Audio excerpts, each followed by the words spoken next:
வணக்கம். என்னுடைய பெயர் எம்.ஜி. முனிசாமி. வழக்கறிஞராக மதுரை உயர்நீதிமன்றத்தில் பணிபுரிகிறேன். நான் விருதுநகரை சேர்ந்தவர். கவர்மெண்ட் நியூவா ஃபார்ம் ஆயிருக்காங்க. இன்னும் நிறைய அவங்களுக்கு கடமைகள் அதிகமாகவே இருக்கு. வளர்ச்சி பணிகள் நிறைய பண்ண வேண்டியிருக்கு. அவங்களுக்கும் நம்ம அவகாசம் கொடுக்க வேண்டிய கடமையிலேயும் நம்ம இருக்கோம். நல்லா இருக்கு. இன்னும் கொஞ்சம் அவங்க பண்ணணும். போலீஸ் டிபார்ட்மெண்ட் எவ்வளோக்கு எவ்வளோ சீக்கிரம் செக் பண்றாங்களோ அதே மாதிரி பஞ்சாயத்து நிதி அதிகமாக இவங்க யூஸ் பண்ண வச்சாதான் இந்த மாதிரி சுற்றுலா தலம் வளர்ச்சி அடையும். அதாவது மக்களுக்கு இந்த மாதிரி சின்ன சின்ன விஷயங்கள் தான் சந்தோஷம் கொடுக்க முடியுமே தவிர வேற எதுவும் கொடுக்க முடியாது. கவர்மெண்ட் சிறப்பாக செயல்படுது. இன்னும் கொஞ்சம் அதிகமா இவங்க சுற்றுலாத்துறை அதிகமா கவனம் செலுத்தணுன்றது எங்களுடைய வேண்டுகோளா இங்க இருக்கு. புலியருவிக்கு வரும்போது ஒரு கார் என்ட்ரிக்கு அவங்க ஃபீஸ் வாங்குறாங்க. அந்த ஃபீஸ் கரெக்டா முறையா அதுக்கு தான் பயன்படுதான்றத அரசாங்கம் சரி பார்க்கணும். ஜிபேல எல்லாம் வாங்குறாங்க.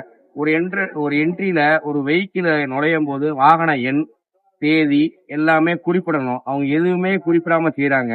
அப்ப அந்த பணம் முறையா அரசு கஜானாவுக்கு போகுதா அப்படின்றத சரி பார்க்கணுன்றது பஞ்சாயத்தோட வேலை. அத இது ஒரு வேண்டுகோளா அந்த இடத்துல வைக்கிறோம். அத முறையா போனா மட்டுமே தான் இந்த பஞ்சாயத்து செயல்பட முடியும், வளர்ச்சியும் பெறும். மக்கள் கொடுக்குற வரி பணம் நேரடியா அரசுக்கு போகுன்றத அவங்க தான் சரி பார்க்கணும். இது வழக்கறிஞராக என்னுடைய கடமை இந்த இடத்துல நான் பதிவு பண்ண கடமைப்பட்டிருக்கேன் அப்படின்னு சொல்லுங்க. நன்றி.